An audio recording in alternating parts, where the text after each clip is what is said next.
ಒಂದು interesting story ಜೊತೆಗೆ ಬಂದಿದ್ದೀನಿ, ಕಣ್ಣು ಮುಚ್ಕೊಂಡು ಕೇಳಿ. ಸ್ಯಾಂಡ್ರಾ ಮತ್ತು ಅವಳ ಚಿಕ್ಕಮ್ಮನಿಗೆ ಬರೀ 7 ವರ್ಷ ವ್ಯತ್ಯಾಸ ಇತ್ತು. ಸ್ಯಾಂಡ್ರಾ 9ನೇ ತರಗತಿ ಓದ್ತಿದ್ದಾಗ ಅವ್ರ ಚಿಕ್ಕಮ್ಮ ಫೈನಲ್ ಇಯರ್ ಡಿಗ್ರಿಲಿದ್ದರು. ಅವ್ರ ಫೈನಲ್ ಇಯರ್ ಲೀವ್ಸಲ್ಲಿ ಮನೆಗೆ ಬಂದಾಗ ಯಾವಾಗ ನೋಡು ಬರೀ ಫೋನಲ್ಲೇ ಇರ್ತಿದ್ರಂತೆ. ಸೊ ಸ್ಯಾಂಡ್ರಾ ಅವ್ರ ಅಮ್ಮನಿಗೆ ಇದು ನೋಡಿದಾಗೆಲ್ಲ ಕೋಪ ಬರ್ತಿತ್ತು. ಯಾವಾಗಲೂ ನೀನು ಯಾರ ಜೊತೆಗೆ ಮಾತಾಡ್ತಿರ್ತೀಯ ಅಂತ ಕೇಳಿದಾಗ ಹುಡುಗಿರ ಜೊತೆನೇ ಮಾತಾಡ್ತಿದ್ದೀನಿ ಅಂತ ಹೇಳ್ತಿದ್ರು. ಆದರೆ ಸ್ಯಾಂಡ್ರಾ ಅವ್ರ ಪಕ್ಕದಲ್ಲಿ ಕೂತಾಗ ಇವರು ಯಾರೋ ಹುಡುಗನ ಜೊತೆನೇ ಮಾತಾಡ್ತಿದ್ದಾರೆ ಅಂತ ಅನಿಸಿತ್ತು. ಸ್ಯಾಂಡ್ರಾ ಕಂಡಿಡ್ದಿದ್ಲು ಇವ್ರು ನಿಜವಾಗ್ಲೂ ಯಾರನ್ನೋ ಲವ್ ಮಾಡ್ತಿದ್ದಾರೆ ಅಂತ. ಇದೆಲ್ಲನೂ ಸ್ಯಾಂಡ್ರಾ ಅಬ್ಸರ್ವ್ ಮಾಡಿದ್ದಾಳೆ ಅಂತ ಅವ್ರ ಚಿಕ್ಕಮ್ಮನಿಗೆ ಗೊತ್ತಾಗಿ ಸೈಡಿಗೆ ಕರೆದು ಮಾತಾಡಿದ್ರು. ನಾನು ನಿನ್ನ ಬೆಸ್ಟ್ ಫ್ರೆಂಡ್ ಅಲ್ವಾ, ಸೊ ನೀನು ಇದೆಲ್ಲ ಯಾರಿಗೂ ಹೇಳಬಾರ್ದು ಅಂತ. ಸ್ಯಾಂಡ್ರಾ 11th ಓದ್ತಿದ್ದಾಗ ಅವ್ರ ಚಿಕ್ಕಮ್ಮ ಆಲ್ರೆಡಿ ಸ್ಟಡೀಸ್ ಮುಗಿಸಿ 2 ಇಯರ್ಸ್ ಕೆಲಸ ಇಲ್ಲದೆ ಮನೇಲಿ ಇರ್ತಿದ್ರು. ಆ ಟೈಮಲ್ಲಿ ಸ್ಯಾಂಡ್ರಾ ಅವ್ರ ಅಮ್ಮ ಮತ್ತು ಅವ್ರ ಅಜ್ಜಿ ಆಲ್ರೆಡಿ ಕಂಡಿಡ್ದಿದ್ರು ಅವ್ರ ಚಿಕ್ಕಮ್ಮಂಗೆ ಯಾರೋ ಒಬ್ಬ ಬಾಯ್ ಫ್ರೆಂಡ್ ಇದ್ದಾನೆ ಅಂತ.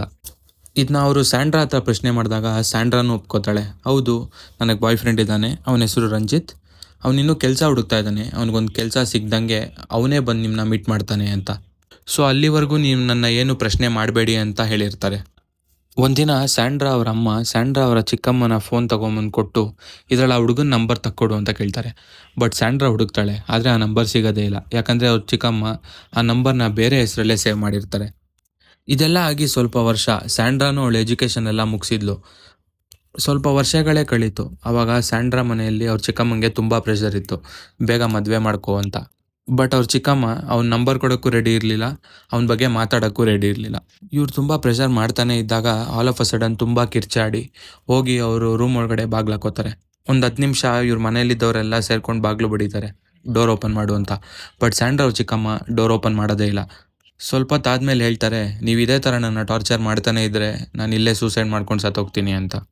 ನಾನು ಆ ಹುಡುಗನೂ ಸೇರ್ಕೊಂಡು ಮನೆ ಕಟ್ಟಬೇಕು ಅಂತ ಅಂದ್ಕೊಂಡಿದ್ದೀವಿ, ಅದೆಲ್ಲ ಬೇಗ ಆದಂಗೆ ನಾನೇ ಆ ಹುಡುಗನ ಕರೆಸ್ತೀನಿ, ಆವಾಗ ನೀವು ಮಾತಾಡ್ಕೊಳ್ಳಿ ಅಂತ ಹೇಳ್ತಾರೆ. ರೆಗ್ಯುಲರ್ ಆಗಿ ಈ ಥರ ಜಗಳ ಅವ್ರ ಮನೇಲಿ ಆಗ್ತಾನೆ ಇರುತ್ತೆ. ಒಂದಿನ ಇದೇ ಥರ ಜಗಳ ತುಂಬ ದೊಡ್ಡದಾದಾಗ ಸ್ಯಾಂಡ್ರಾ ಅವ್ರ ಚಿಕ್ಕಮ್ಮ ಬ್ಯಾಗೆಲ್ಲ ತೊಗೊಂಡು ನಾನು ಮನೆ ಬಿಟ್ಟು ಆಚೆ ಹೋಗ್ತೀನಿ ಅಂತ ಹೊರಟ್ಬಿಡ್ತಾರೆ. 1-2 ದಿನ ಬಿಟ್ಕೊಂಡು ಕಾಲ್ ಮಾಡ್ತಾರೆ, ನಾನು ಆ ಹುಡುಗನೂ ಮದುವೆ ಆಗಿದ್ದೀವಿ, ಮತ್ತೆ ನಾವು ನಿಮ್ಮ ಮನೆ ಕಡೆ ಬರಲ್ಲ, ನಾವು ಬಂದರೆ ನೀವು ಟಾರ್ಚರ್ ಮಾಡ್ತೀರಾ ಅಂತ. ಆ ಥರ ಎಲ್ಲ ನಾವೇನೂ ಮಾಡಲ್ಲ, ನೀನು ಮನೆಗೆ ಬಾ ಅಂತ ಅವ್ರು ಎಷ್ಟೇ ಕರೆದ್ರೂ ಸ್ಯಾಂಡ್ರಾ ಅವ್ರ ಚಿಕ್ಕಮ್ಮ ಬರೋಕ್ಕೆ ಒಪ್ಕೊಳ್ಳೋದೇ ಇಲ್ಲ. ಕೋವಿಡ್ ಸೆಕೆಂಡ್ ವೇವ್ ಇದ್ದಾಗ ಸ್ಯಾಂಡ್ರಾ ಅವ್ರ ಮನೆಯಲ್ಲಿ ಎಲ್ಲರಿಗೂ ಕೋವಿಡ್ ಬಂದಿರುತ್ತೆ, ಸ್ಯಾಂಡ್ರಾ ಒಬ್ಳನ್ನ ಬಿಟ್ಟು. ಆ ಟೈಮಲ್ಲಿ ಸ್ಯಾಂಡ್ರಾ ಬೇರೆ ಆಪ್ಷನ್ನೇ ಇಲ್ಲದೆ ಅವಳು ಚಿಕ್ಕಮ್ಮನ ಮನೇಲಿ ಹೋಗಿ ಸ್ಟೇ ಆಗ್ತಾಳೆ. ಚಿಕ್ಕಮ್ಮನ ಮನೆಗೆ ಹೋಗಿ ಸ್ಟೇ ಆಗಿದ್ದ ಸ್ಯಾಂಡ್ರಾಗೆ ಅಲ್ಲಿ ಬೇರೆಯೇ ಸರ್ಪ್ರೈಸಸ್ ಕಾತಿತ್ತು. Next part of the story ತುಂಬಾ ಥ್ರಿಲ್ಲಿಂಗ್ ಇದೆ. ನಿಮಗೇನಾಯಿತು ಅಂತ ಗೊತ್ತಾಗಬೇಕು ಅಂದರೆ ದಯವಿಟ್ಟು ಒಂದು ಫಾಲೋ ಮಾಡಿ.